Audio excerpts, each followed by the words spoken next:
Moving on to our next topic. Right, Moose? Mm-hmm. Let's talk about some movies we've delved into with this break. Two in particular that we've watched. We're not going to do any spoilers, so, no worries there. If you don't want to know about these movies, I guess just skip ahead. One came out last year, a few years ago, and then the other one just dropped recently, but we'll talk about the first one. If you like mystery, thrillers, suspenseful journeys, this was one I was looking forward to when the trailers dropped. I wasn't sure if it was going to be too intense for me, because I don't do well with the spooks, but this was perfectly fine, and I'm really glad that we watched it. It got a little bit of mixed reviews, which I can kind of understand why, but I really enjoyed it. Lady and I watched it together. It's a movie called Don't Worry, Darling. It's starring, what is her name? She's been in the MCU as new Black Widow. Hold on. Don't worry, darling. Florence Pugh. Yeah, she's the main character. So the setting in this movie is it's like a utopian 1950s town, and things start kind of unraveling and not seeming as perfect as they once were. Really fun movie in terms of like this amount of suspense that they do build and kind of the mystery that is going on with like, how is this town being run? What's actually going on? Why are people starting to question things? And what is causing this kind of chaos? Takes you on a journey there. Jumps right into it with like establishing everything in the world and whatnot.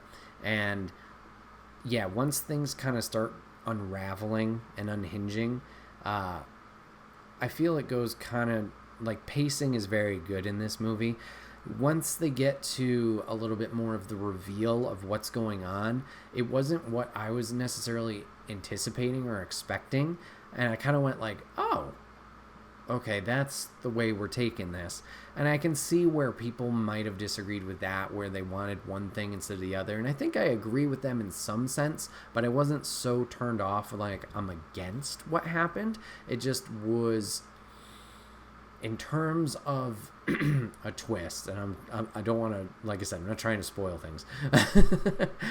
It was more, or maybe too try hard in comparison to what I thought was going to go on. But once you get that reveal and seeing the main character kind of overcome or challenge that obstacle in front of her, it was a very fun ride. It was one of those ones that made you think as the movie was going on and really think afterwards of like, wow, okay, yeah, so I really enjoyed that, diving into that and giving that a try. I would highly recommend it. Like, I'm not going to say it's the greatest thing ever, because like I said, mixed reviews, mixed results, but obviously that's with everything. But I think everybody who was in it did a great job with their characters and portraying that.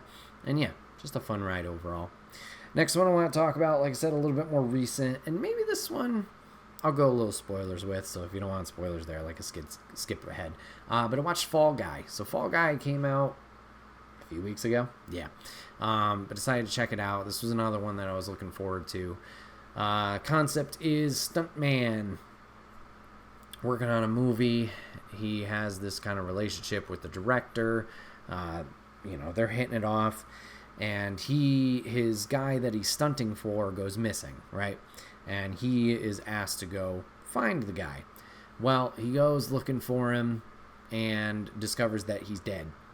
Finds his body in a bathtub on ice, and he's like, and then has to deal with the repercussions of what that actor had gotten himself into. There's your plot. That was in the trailer. Spoilers. I really liked the movie. I wanted to like it more. That trailer that I just painted a lovely picture for, not really. They tweaked it a little bit where the trailer wasn't exactly how the movie played out. The actor was still missing. He still had to go find him. But it was a different body, and you learned that the guy's still in shit, but he's trying to cover up something he did. He accidentally killed that guy, and he's like trying to blame it on the stuntman who's the fall guy. Name of the movie. And you get to see Ryan Gosling's character go through like all these crazy sequences and trying to get away from the bad guys, defend himself, stuff like that. I had a great time with it.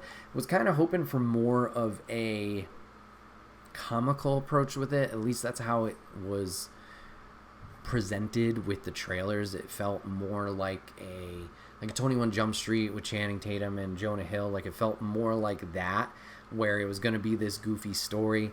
They had elements of it where Gosling had those moments of comedy, but it was not like uber serious like a John Wick or a, I don't know, bad examples, but like Super Combat, like all that stuff. Like, all the choreography and the stunts were incredible, and I like how they showcased a wide variety of stuff as this movie, at least with their press stuff. Like, they've been trying to be like, stunts are cool, give stuntmen credit, stuff like that.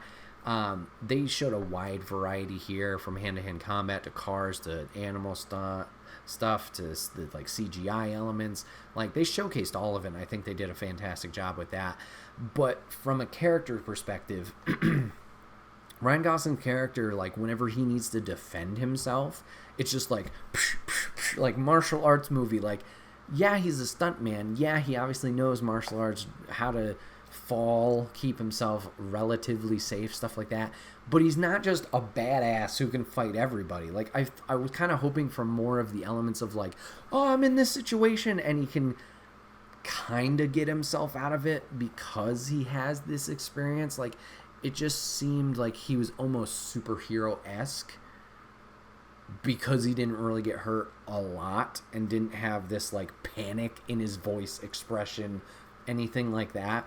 There's one moment in the initial trailer where it does this, where he's like running away. He's on this dock and sees a boat, and he runs over to the edge. He's like, no, that's too far, I can't do that. And he starts like running back or walking back in doubt. And then all of a sudden, like, you see the gunshots hit, and he's like, oh God. And then he commits and does it. I was kind of hoping for more of that. Like, obviously he doesn't have to be a wimp and panic throughout the whole thing, but he just kind of rolled with it and was like super agent man. So, still a fun movie.